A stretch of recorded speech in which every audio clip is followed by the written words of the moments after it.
মহিলারা সাধারণত এন্টায়ার লাইফে আমরা কোনো না কোনো সময় নিপিল থেকে ডিসচার্জ ফেস করেছি।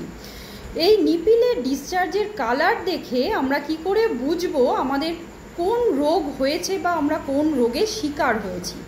প্রথমেই বলি, নিপিলের যদি ডিসচার্জের দুধের মতো হয়, মানে মিল্কি হোয়াইট হচ্ছে, তখন আমরা কিছু ক্ষেত্রে নর্মাল বলতে পারি।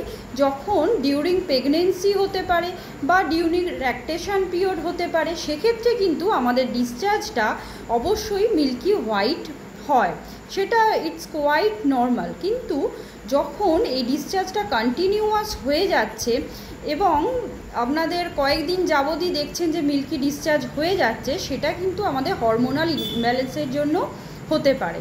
আর একটা কন্ডিশানে আমাদের নিপিল থেকে হোয়াইট ডিসচার্জ হয়, সেটি হচ্ছে আমাদের ব্রেনে যে পিটুইটারি গ্ল্যান্ড আছে, সেই গ্ল্যান্ডে যদি কোনো টিউমার হয়ে থাকে, সেক্ষেত্রে যেটা আমরা বলি প্রোল্যাক্টিনোমা, সেটা যদি হয়ে থাকে তাহলেও কিন্তু আপনাদের ব্রেস্ট থেকে মিল্কি ডিসচার্জ হতে পারে।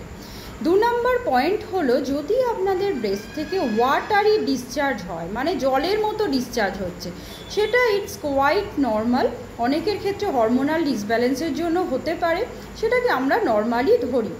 এরপরে 3 নম্বর পয়েন্ট হচ্ছে, যদি আপনাদের নিপিল দিয়ে সবুজ রঙের বা হলুদ রঙের যদি ডিসচার্জ হয়, সেক্ষেত্রে আপনাদের আন্ডারলাইং যে কজটা আছে সেটা হচ্ছে বিনাইন কন্ডিশন, যেটা ফাইব্রোসিস্টিক যে সমস্ত ব্রেস্টে ডিজিজ আছে সেগুলোর ক্ষেত্রে কিন্তু হতে পারে এই হলুদ রঙের বা সবুজ রঙের ডিসচার্জ। এবার দেখছেন আপনাদের ব্রেস্ট থেকে একটা ফাউল স্মেলিং, একটা পাস লাইক একটা ডিসচার্জ হচ্ছে, মানে খুব দুর্গন্ধযুক্ত এবং আপনাদের পুঁজের মতো ডিসচার্জ হচ্ছে, সেক্ষেত্রে কিন্তু it will be danger condition. কারণ আপনাদের দেখতে হবে এই যে পুঁজ বেরোচ্ছে বা একটা দুর্গন্ধযুক্ত যে ডিসচার্জ হচ্ছে, সেটা কিন্তু আন্ডারলাইং কজ অবশ্যই আপনাদের কোনো অ্যাবসেস ব্রেস্টে হয়ে আছে, সেটা ফার্দার কিন্তু পরবর্তীকালে সেটা বাড়তে পারে এবং অপারেশন করারও প্রয়োজন হতে পারে। আর একটা কন্ডিশন আছে, যদি নিপিল দিয়ে দেখেন আপনাদের ব্লাডি ডিসচার্জ হচ্ছে, মানে রেড রঙের ডিসচার্জ হচ্ছে, সেটা কিন্তু একটা ডেঞ্জার সাইন, অবশ্যই খেয়াল করবেন। কারণ ব্রেস্ট ক্যান্সারের ক্ষেত্রেও দেখা যায় নিপিল দিয়ে কিন্তু আমাদের এই রেড কালারের যে ব্লাডি ডিসচার্জ হতে পারে, সেটা কিন্তু আপনারা কনসার্ন হয়ে যাবেন।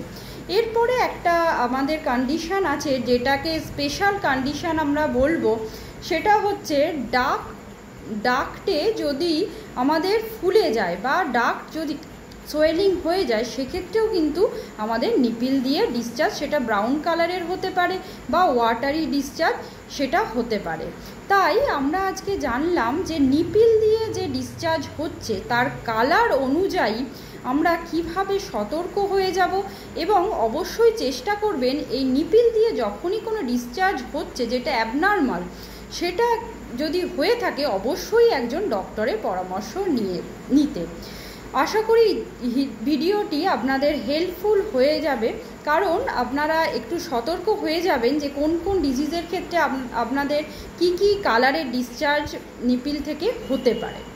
যদি ভালো লেগে থাকে ভিডিওটি, অবশ্যই চ্যানেলটিকে সাবস্ক্রাইব করবেন। ফেসবুক থেকে দেখে থাকলে অবশ্যই আপনারা ফলো করে রাখবেন, যাতে ফার্দার যে আমি হেলথ টিপসগুলো দেব আপনারা সহজেই পেয়ে যেতে পারেন।